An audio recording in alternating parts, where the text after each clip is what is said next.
कभी ऐसा लगता है कि सब कुछ खत्म हो गया है, सपने, भरोसा, अपने, और फिर भी कहीं अंदर एक हल्की सी आवाज कहती है, अभी तुम टूटे नहीं हो, तुम बन रहे हो।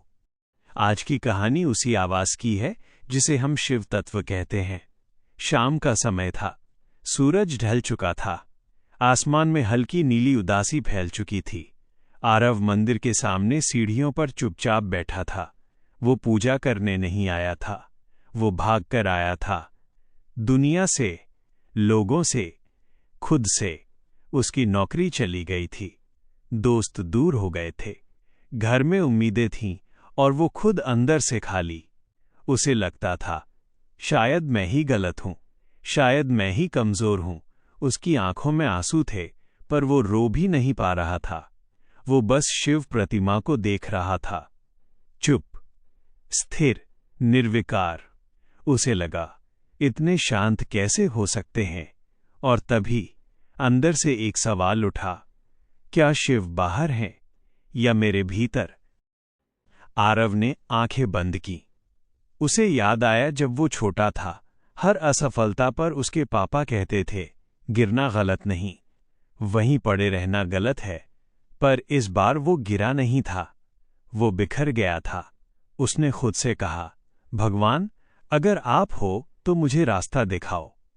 लेकिन जवाब बाहर से नहीं आया, जवाब भीतर से आया, एक शांत सा विचार, तुम जो खो चुके हो वो तुम थे ही नहीं।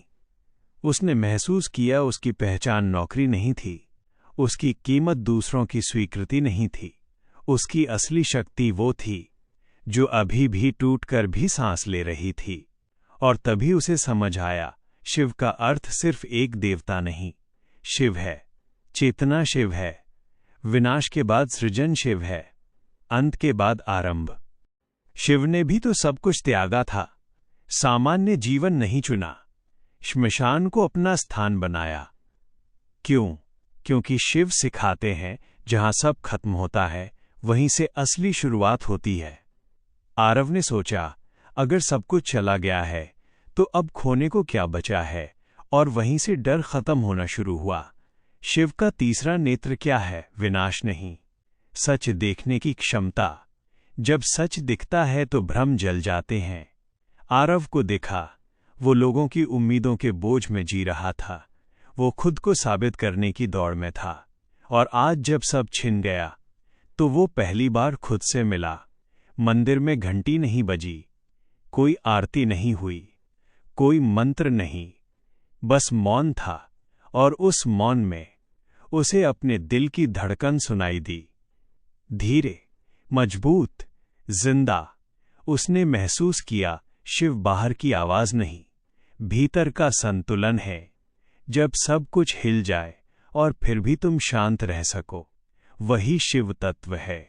अगली सुबह आरव फिर आया, इस बार रोने नहीं, धन्यवाद कहने, क्योंकि उसने समझ लिया था, हारना बुरा नहीं, रुक जाना बुरा है। शिव ने उसका दर्द खत्म नहीं किया, शिव ने उसे मजबूत बना दिया।